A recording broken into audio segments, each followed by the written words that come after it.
इस सभागार में उपस्थित सभी महानुभावों को मेरा प्रणाम।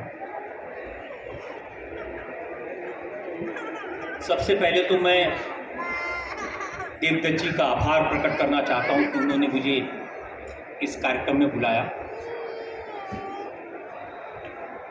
देवदत्त जी को मैंने एक प्रशासनिक अधिकारी के रूप में जाना। जिस भी फील्ड में काम करने गए इन्होंने अपनी छाप छोड़ी। इनकी मेहनत, इनकी लगन, उसने मुझे प्रभावित किया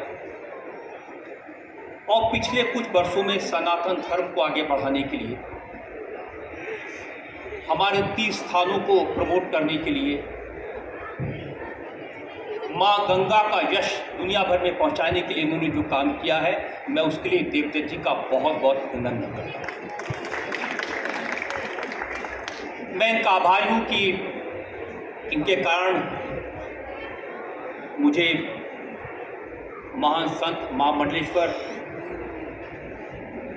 स्वामी कैलाशानंद गिरी जी से मिलने का अवसर मिला। महामंडलेश्वर जी के बारे में मैं बहुत पहले से जानता हूँ। इस देश में 23 लाख साधु हैं जिनका बड़ा मान है, जिनकी प्रतिष्ठा है। उनमें स्वामी जी सबसे कम उम्र के हैं और इनकी प्रतिष्ठा सबसे ज़्यादा है। इतनी कम उम्र में निरंजन ने अखाड़े के प्रमुख बनना, पीठाधीश बनना, शास्त्रार्थ के दम पर बनना, अपनी बुद्धि के दम पर बनना, ये अपने आप में महानता का लक्षण है।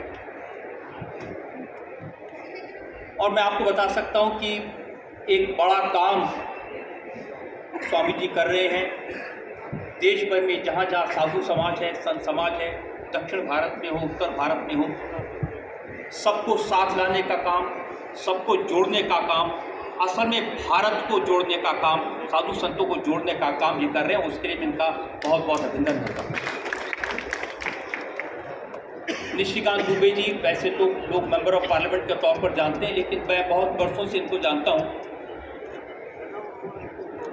और इनकी एक्टिविटी, हर क्षेत्र में इनकी जानकारी, जो काम हम करते हैं as a journalist, as editor, as anchor, उसमें जब मुझे कोई ऐसी जानकारी चाहिए होती है जो बहुत सीक्रेट होती है, किसी के राज जानने होते हैं, तो निशिकांत जी उसके बहुत काम आते हैं। हर क्षेत्र में इनके पास व्यापक जानकारी है।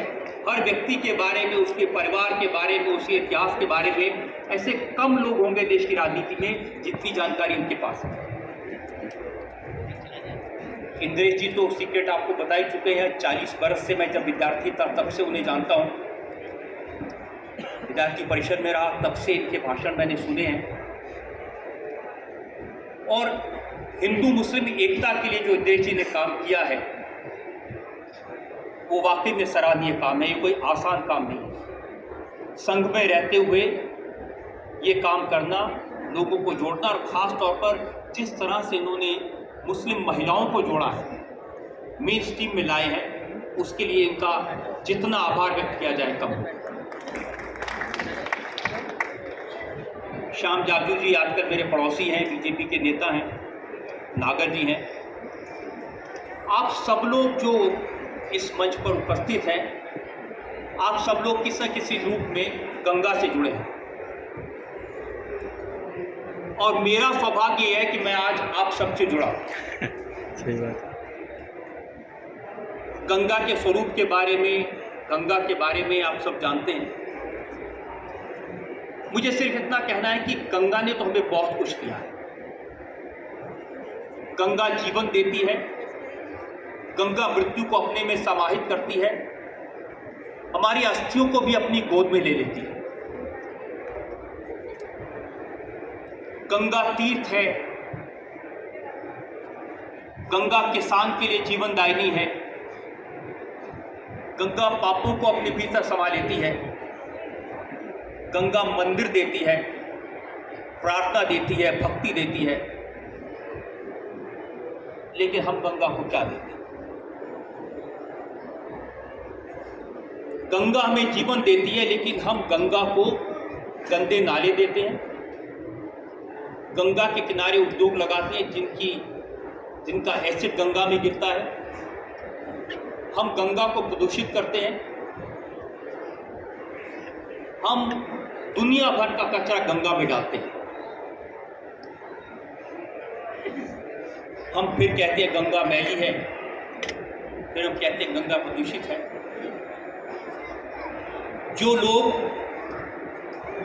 आचार्य जी की इस किताब को पढ़ें, उन्हें संकल्प लेना चाहिए कि हम सब लोग गंगा को कुछ अच्छा देने का काम करेंगे, गंगा को बचाने का काम करेंगे।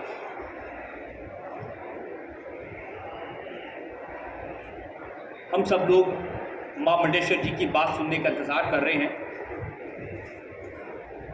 2-3 बात उससे पहले मैं कहना चाहता हूं। ये पुस्तक तो हमें बताएगी कि गंगा कहां से निकली, कहां गई, गंगा ने किस किस गांव को टच किया, गंगा ने किस किस दिल को छुआ, गंगा ने किसके लिए क्या किया। मुझे लगता है कि इसका पुस्तक का एक और स्वरूप ये होना चाहिए जिसमें हम लोग को बताएं कि हम इस गंगा के आसपास की यात्रा को ग्रीन प्रिविलेज कैसे बना सकते हैं, इसको ग्रीन यात्रा हम कैसे बना सकते हैं। हम गंगा के आसपास सॉलिड वेस्ट मैनेजमेंट का काम कैसे कर सकते हैं। हम गंगा के आसपास इको फ्रेंडली टॉयलेट कैसे बना सकते हैं। हम गंगा के आसपास जो अनवांटेड कंस्ट्रक्शन है उससे कैसे पीछा छुड़ा सकते हैं। हम उसे कैसे रीलोकेट कर सकते हैं। गंगा के आसपास जो उद्योग है, मैं डिटेल में जिक्र नहीं करना चाहता, उन उद्योगों को कैसे हम रीलोकेट कर सकते हैं, वहां से हटा सकते हैं।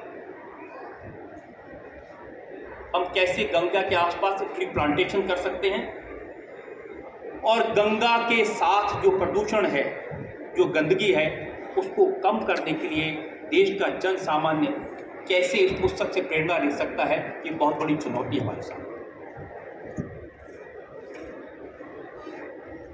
हम गंगा को इतना देंगे तो मेरा विश्वास है गंगा हमको और देगी। हम गंगा के लिए इतना करेंगे तो गंगा हमारे जीवन को धन्य कर देगी। मेरा निवेदन देवदत्त जी से है कि आपने जो पुस्तक लिखी है ये लाखों लोगों तक पहुंचे, करोड़ों लोगों तक पहुंचे, पूरी दुनिया में पहुंचे। इसके लिए इस पुस्तक का डिजिटल संस्करण आपको निकालना चाहिए। आज दुनिया भर में पहुंचने के लिए डिजिटल माध्यम बहुत अच्छा है। गंगा को नई पीढ़ी से जोड़ें, उसके लिए इन सब बातों का ध्यान रखने की ज़रूरत है। और जहाँ तक प्रिंट का सवाल है, मेरा निवेदन आपसे यह है कि इस पुस्तक को आप सभी भाषाओं में, तमिल में, तेलुगु में, बंगला में, उड़िया में, सब भाषाओं में इसको ट्रांसलेट करवाएं, ताकि गंगा की महिमा और पीठाधीश्वर ने गंगा के बारे में जो लोगों को बताने की चेष्टा की है वो इस देश के जन जन तक पहुँचे, इस देश के कण कण में पहुँचे। बहुत बहुत धन्यवाद।